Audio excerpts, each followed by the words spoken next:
कल के सेशन में लिफ्टर का हम लोग स्ट्रोक चेक कर रहे थे, अंडरकट चेक कर रहे थे और एंगल चेक कर रहे थे। उसका कैलकुलेशन हम लोगों ने देखा।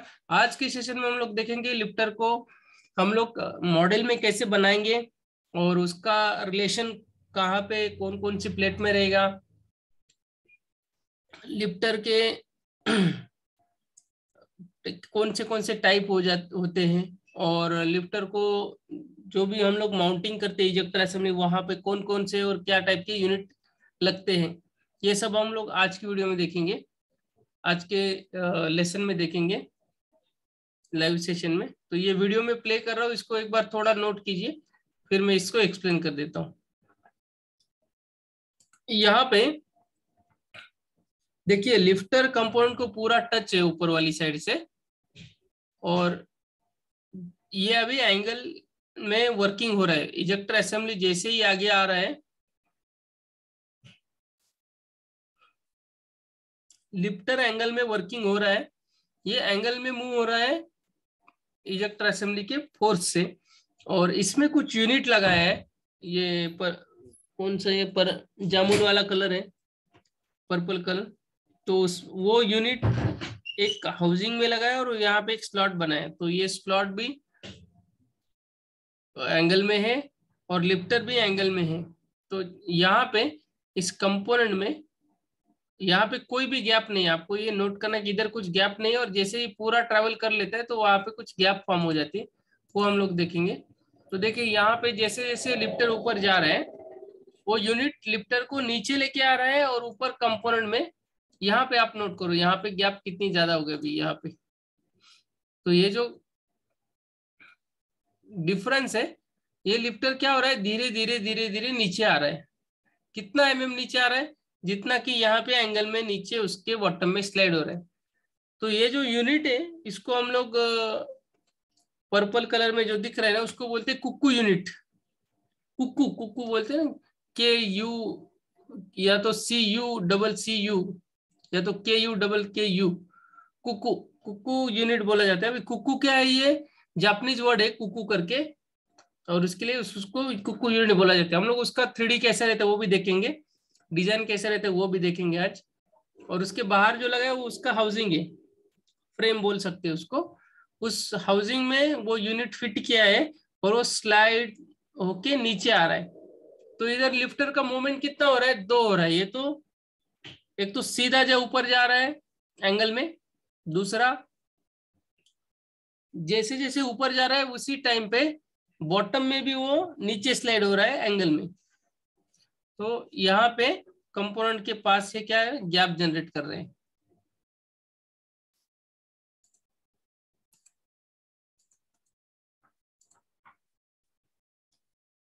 तो ये पार्ट अभी इजेक्शन हो गया, खत्म हो गया इजेक्शन, उसके बाद पार्ट निकल जाएगा।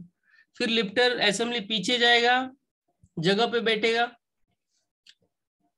फिर इसमें प्लास्टिक मटेरियल फिल होगा, और फिर वो पार्ट को ऊपर लेके आएगा। तो अपोजिट साइड का लिफ्टर यूनिट आप देखो, वो एकदम स्ट्रेट है, इसमें कोई भी एंगल नहीं है, बट एक साइड का जो लिफ्टर है उसमें एंगल है, और अपोजिट साइड का लिफ्टर और इस साइड का लिफ्टर, दोनों में डिफरेंस क्या है वो भी देखिए।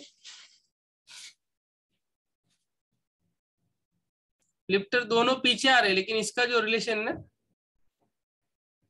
ये ये चेंज नहीं हो रहा है कंपाउंड के साथ।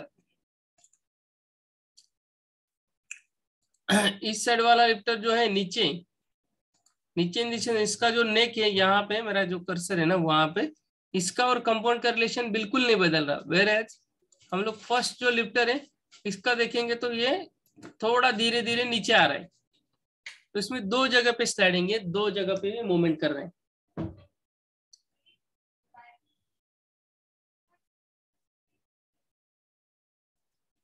ठीक है। इसको मैं क्लोज करता हूँ अभी। फिर हम लोग आज चेक करेंगे कि लिफ्टर का यूनिट कैसा रहता है, वो सब हम लोग चेक करेंगे।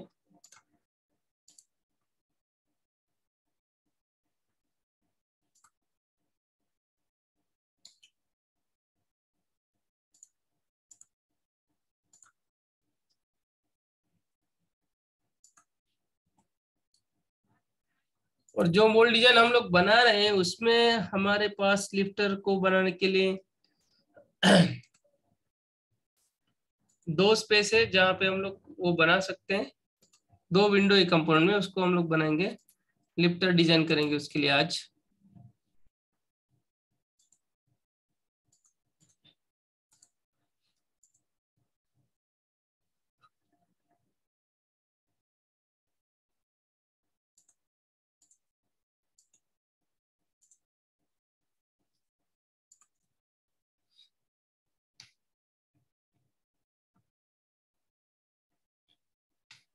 यहाँ पे ये जो एरिया आ रहा है ना, ये हो रहा है अंडरकट फॉर्म हो रहा है, तो हमें इसके लिए लिफ्टर डिजाइन करना है। फिलहाल ये हम लोगों ने क्या कर लिया था, कंपोनेंट में जो भी अंडरकट फॉर्म कर रहा था उसको हम लोगों ने कोर साइड में ऐड करके कोर कैविटी एक्सट्रैक्ट किया था।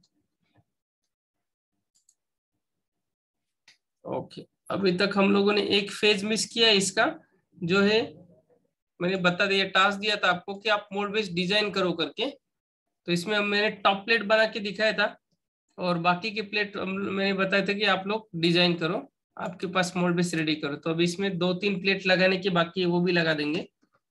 जैसे कि इसमें क्या हो गया, स्पेसर ब्लॉक बाकी है, इजेक्टर प्लेट और बॉटम प्लेट, उसको भी ऐड कर लेते एक बार। तो मूविंग आपको वर्क करता हूँ, और यहाँ पे यहाँ पे क्रिएट न्यू कंपोनेंट बनाऊंगा। वो रहेगा भी, ये जो पाथ रहेगा मेरे डिजाइन का वो बहुत इंपॉर्टेंट है।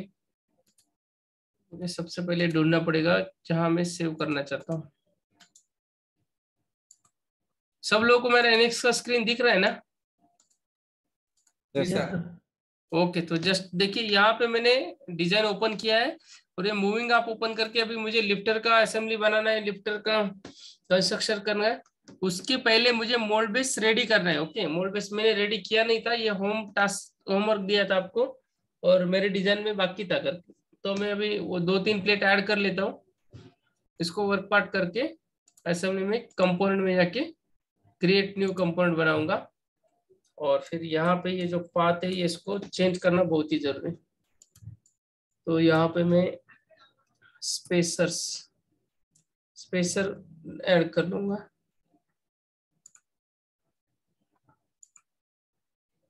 और एक फाइल ऐड करूंगा जिसमें क्या रहेगा, इजेक्टर असेंबली,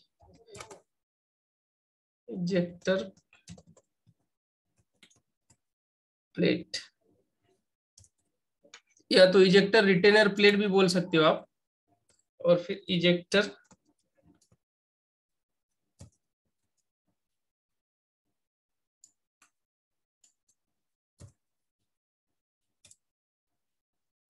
बैक प्लेट, फिर और एक प्लेट रहेगा बॉटम प्लेट।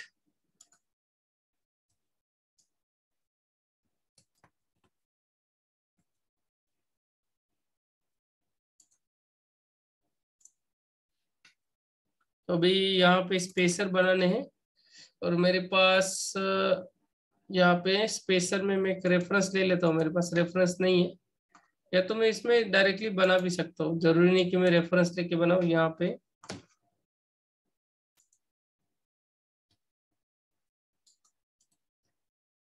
टॉप असेंबली में काम करता हूँ मैं।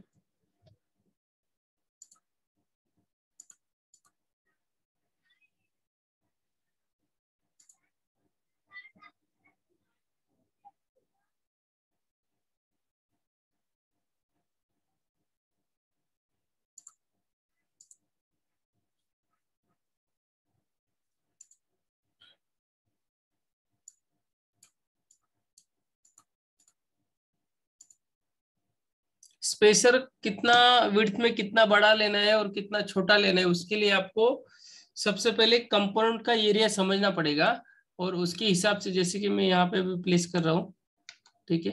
ये जो कंपोनेंट है ना, यहाँ पे आपको सबसे पहले देखना पड़ेगा कि आप इजेक्शन कहाँ कहाँ पे प्लान कर रहे हो। जैसे कि ये जो आउटर फेस है जो मैं सिलेक्ट कर रहा हूँ, यहाँ पे अगर आपको कोई इजेक्शन देना है तो मैं यहाँ तक की स्पेसर ले सकता हूँ, यहाँ तक, ठीक है।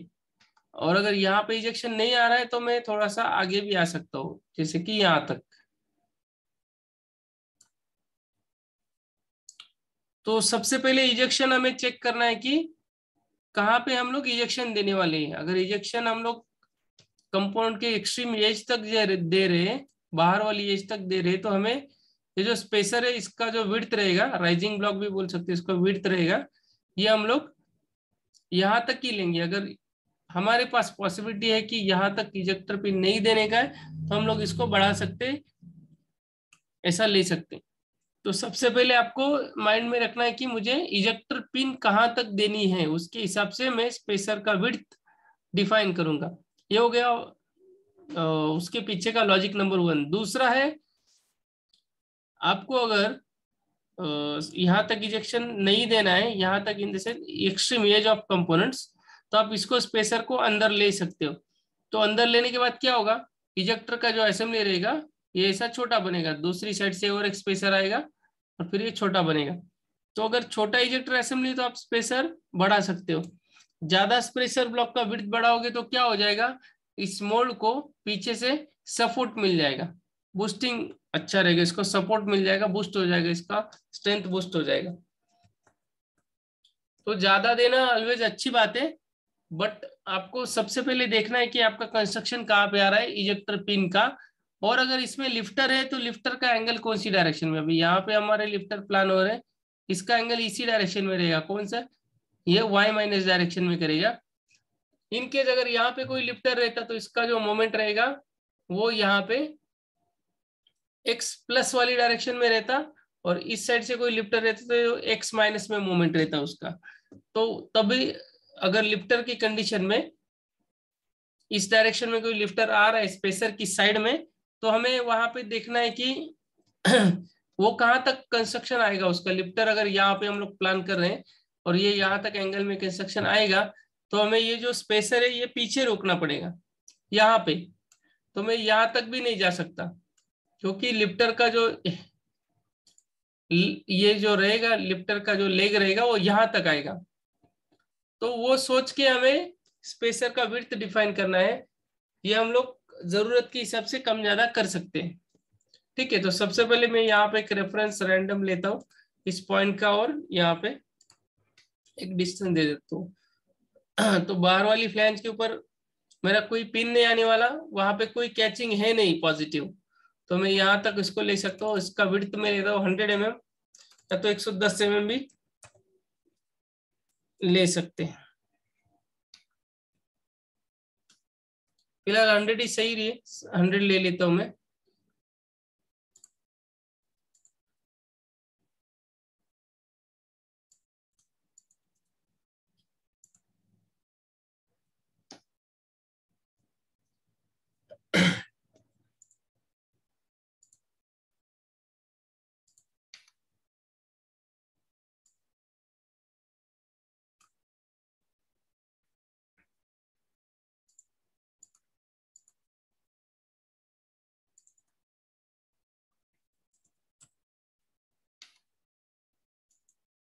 इसका कुछ यहाँ से कुछ देने का जरूरत नहीं है, और यहाँ पे से नहीं करता हूँ मैं इसको।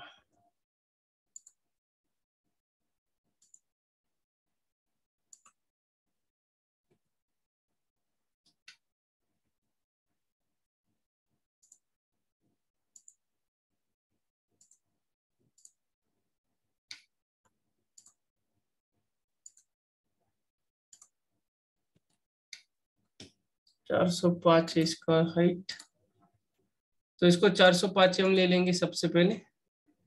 और 0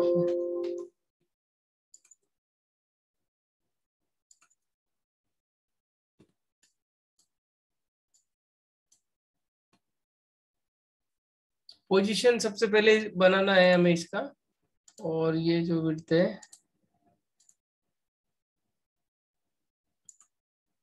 मैंने जो डायमेंशन थे इसको रेफरेंस डिफाइन किया था, इसके लिए वो रेफरेंस में जा रहा है, इसको एक्टिव करना पड़ेगा। ओके, 425/2 कर लेता हूँ।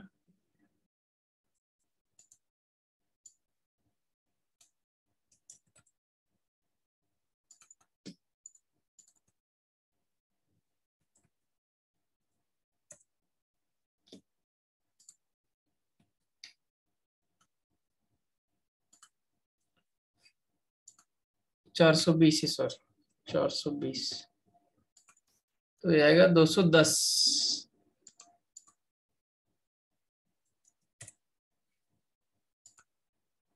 और ये 405।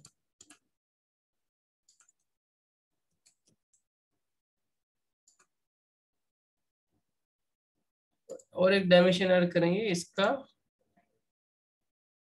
सेंटर से डिस्टेंस 405 डिवाइडेड बाई 2,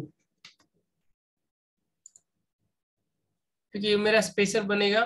फिर इसको मैं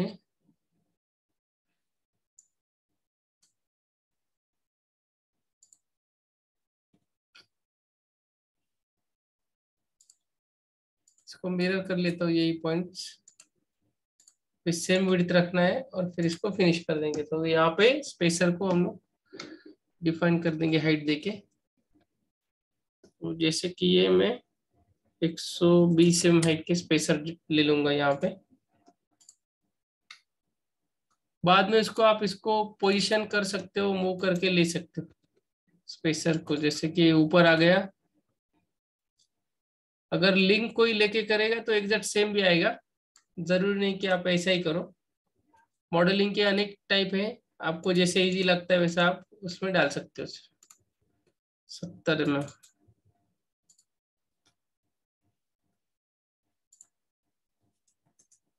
आप असेंबली कंस्ट्रेनिंग भी दे सकते हो, it is up to you. फिर इजेक्टर प्लेट डिफाइन करेंगे, सेम सेम पोजीशन पे आपको बनाए तो आप वहां पे भी बना सकते हो करके। जैसे कि कोई प्लेन डाल दिया आपने, रेफरेंस प्लेन डाल दिया,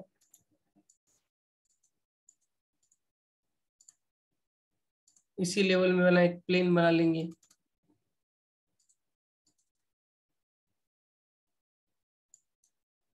-16, सॉरी -20 mm थिकनेस का प्लेट डालेंगे। तो एक प्लेन बना के लेता हूँ और उसके ऊपर मैं स्केच बना लूंगा।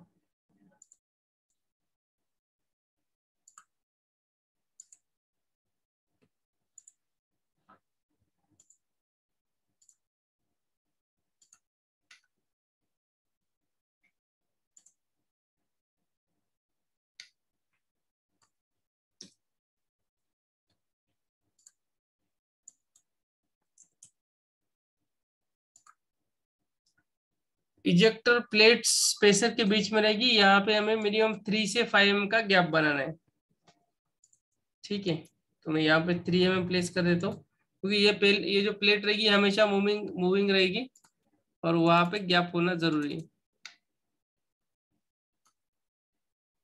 अब इजेक्टर बैक प्लेट के लिए हम लोग यहाँ से सीधा ये भी ले सकते हैं, कर्व भी ले सकते हैं, इसका रेफरेंस कर्व। ये एक प्लेट का साइज करेंगे तो दूसरे का भी होगा, तो हमारे लिए सही रहेगा। दोनों प्लेट हमेशा अपडेट करने की जरूरत नहीं पड़ी। इसका मैंने लिंक ले लिया और इसको मैं एक्सट्रूड कर रहा हूँ 20 mm के लिए। और फिर बॉटम प्लेट में काम करना है मुझे, तो ये सभी एग्जैक्टली ये थोड़ा सा एक्चुअल लेवल पे ले लेता हूँ। इसमें मैं कोई चेंज नहीं करूंगा प्लेन में, एग्जिस्टिंग प्लेन सिलेक्ट करके हम लोग इसमें आगे जाएंगे। तो ये थोड़ा सा ऊपर बनेगा, फिर इसको शिफ्ट करके ले लेंगे। दोनों मेथड से काम करते आना चाहिए। कहीं पे भी कंपाउंड बनाया तो उसको बराबर लोकेशन पे हम लोग शिफ्ट करते आना चाहिए, नहीं तो फिर इसको मैं 28 mm थिकनेस दे लूंगा।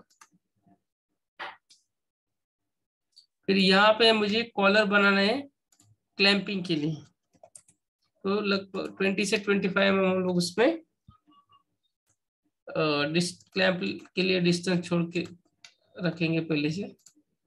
218 mm इसको मुझे नीचे लेना है, तो इसको मैं मूव कर लेता हूँ कंपाउंड को 218 mm।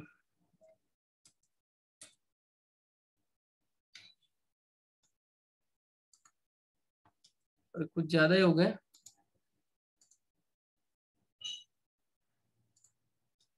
इसमें -218।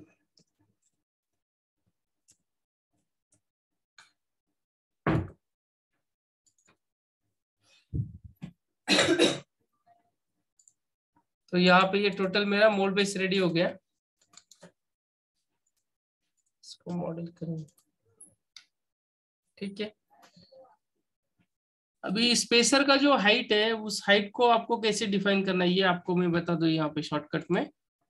सबसे पहले आपको चेक करना है कि कंपाउंड का हाइट कितना है, उसको इंजेक्शन कितना करना पड़ेगा। तो यहाँ पे हम लोग इस कंपाउंड के लिए लगभग कितना इंजेक्शन करेंगे। तो 42.2 आया था कल, देखा था 42 देखा था ना। यस। Yes sir. तो कभी कभी क्या होता है, पार्ट का हाइट काफी ज्यादा रहता है लेकिन वो उसमें पूरा साइड से टेपर रहता है, तो आपको जरूरी नहीं कि उसका पूरा का पूरा हाइट ही मोड़ के बाहर निकालना पड़ेगा। तो 42 है, हम लोगों ने 50 कंसीडर कर लिया था, बराबर। 5 mm ज्यादा, 5, 6, 7 mm हम लोगों ने ज्यादा पकड़ा था। तो ये 50 mm का हमें यहाँ पे इजेक्टर स्ट्रोक मिलना चाहिए। सर अगर हम इसकी बस रिप्स को इजेक्ट कर दें तो भी कंपोनेंट इजेक्ट हो जाएगा? होता है, लेकिन बेटर रहेगा कि इसका जो हाई पॉइंट रहेगा कोर का, उसके बाहर हम्म। आके, मतलब उसके बाहर आना चाहिए। 2-3 mm बाहर आएगा तो क्या हो जाएगा, ये फॉल ऑटो हो जाएगा। नहीं तो फिर हमें हमेशा वो हाथ से उठाना पड़ेगा मोल्ड से। तो जहां पे हम लोग पार्ट का हाइट ज्यादा रहता है, पूरा इजेक्शन नहीं दे पाते, तो वहां पे हम लोग क्या लॉजिक लगाते हैं, मिनिमम। जैसे कि इस पार्ट में देखते हैं, मिनिमम जैसे कि इस बॉस का हाइट है, जो भी डेप्थ वाला एरिया है, उसको हम लोग 4 से 5 में बाहर निकालेंगे। तो क्या हो जाएगा, पॉट इजी फ्री हो जाएगा, कोर ब्लॉक से फ्री हो जाएगा। फिर हम लोग उसको हाथ से भी उठा के ले सकते करके। ये जो बकेट वकेट के जो मोल्ड रहते हैं ना, इसमें काफी हाइट रहती है, इंजेक्शन बहुत ज्यादा हाइट रहेगी, तो हम लोग इतना बड़ा इंजेक्शन तो नहीं दे सकते, क्योंकि इंजेक्शन मोल्डिंग मशीन के भी लिमिटेशंस रहते हैं। उसका भी हाइड्रोलिक सिलेंडर रहेगा नॉकआउट के लिए, उसका भी ट्रेवल का एक लिमिट रहेगा। दूसरा, इतना ज्यादा इंजेक्शन करते हैं तो उसमें हम लोग को इंजेक्ट मोल्ड का हाइट भी बढ़ जाता है। कभी कभी मोल्ड इंजेक्शन मोल्डिंग मशीन के लिमिटेशंस लग जाते हैं कि इतना ज्यादा हाइट हम लोग नहीं बना सकते।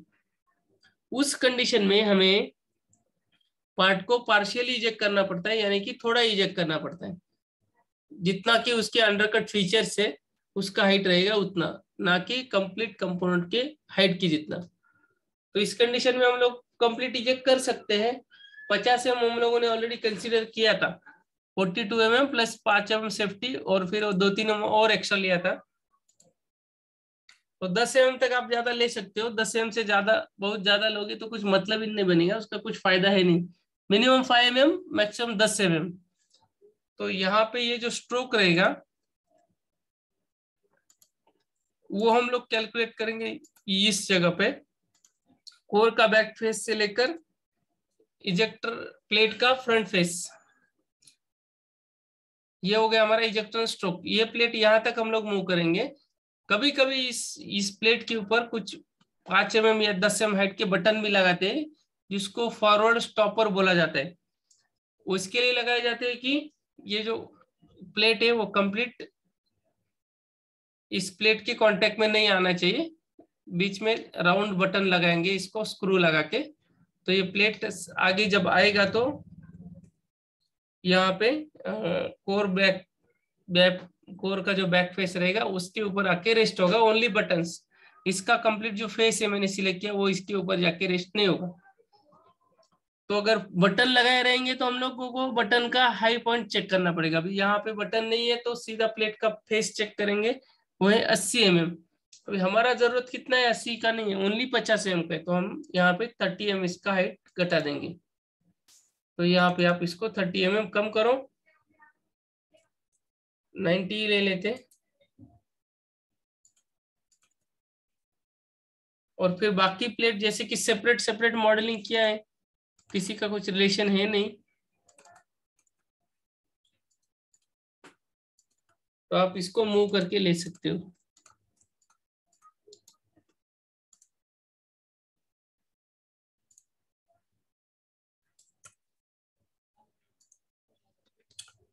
तो 50 mm हमारा इजेक्टर स्ट्रोक रहेगा, और इस पोर्शन में हमें लिफ्टर प्लान करने हैं इस दो जगह पे। और आज जो कंस्ट्रक्शन देखेंगे हम लोग सिंपल कंस्ट्रक्शन देखेंगे, जिसमें हम लोग साइड से स्लॉट मारते हैं लिफ्टर में। फिर उसके बाद हम लोग डॉवेल वाला कंस्ट्रक्शन भी देखेंगे, एक लिफ्टर में डॉवेल क्यों डाला जाता है। और फिर अगले लिफ्टर डिजाइन में हम लोग कुकू यूनिट वाला सिस्टम देखेंगे। तो सबसे पहले तो हमें यहाँ पे मोल्ड बेस का कंस्ट्रक्शन होना जरूरी है। जब जब तक आप मोल्ड बेस डिजाइन नहीं करोगे तब तक आपको रेफरेंसेस नहीं मिलेंगे, जैसे कि इजेक्टर प्लेट का पोजीशन कहाँ पे आ रहा है, लिफ्टर का हाइट कितना बनेगा, ये सब।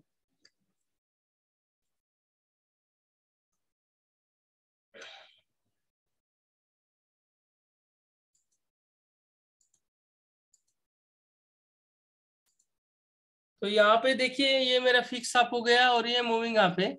और यहाँ पे अभी हम लोग एक फाइल बना के लेते हैं पप असेंबली में, जिसको हम लोग क्या लिफ्टर भी नाम दे सकते हैं। Assembly create component, new component बनाएंगे। ये सेशन 2 मिनट में बंद हो जाएगा, आपको रिजॉइनिंग करना पड़ेगा। लिफ्टर वर्क, या तो खाली लिफ्टर वर्क नाम दे सकते हो, लिफ्टर नाम दे दो, कोई प्रॉब्लम नहीं।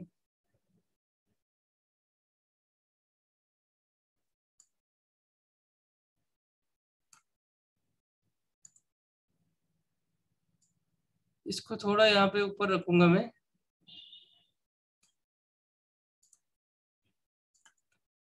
और इसको बंद कर देता हूँ। अभी इस लिफ्टर की फाइल में, सॉरी ये ऊपर हो गया, इधर फाइल बनाना चाहिए था, लिफ्टर असेंबली।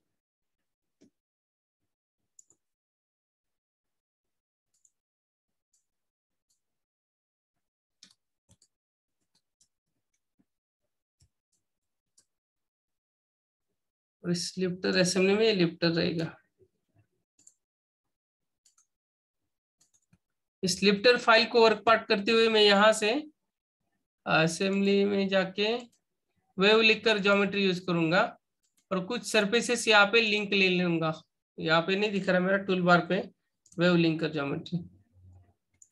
तो यहाँ पे आपको फेस सिलेक्ट करना है और फेस चेन ऑप्शन सिलेक्ट करके यहाँ से कोर ब्लॉक में से आपको कुछ सरफेसेस लेने हैं।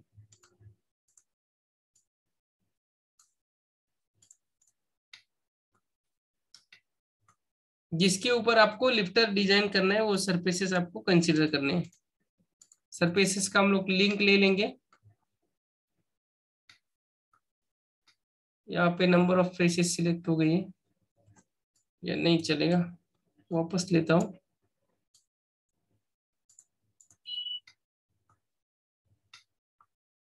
बस इतने सरफेस का मैं यहाँ पे एक लिंक जनरेट करूंगा, इसको ऑसोसिटी ऑन रखता हूँ, और ये हो गया डिस्प्ले। तो यहाँ पे ये जो फीचर है इसके लिए हम लोग लिफ्टर डिजाइन करेंगे। Okay friends.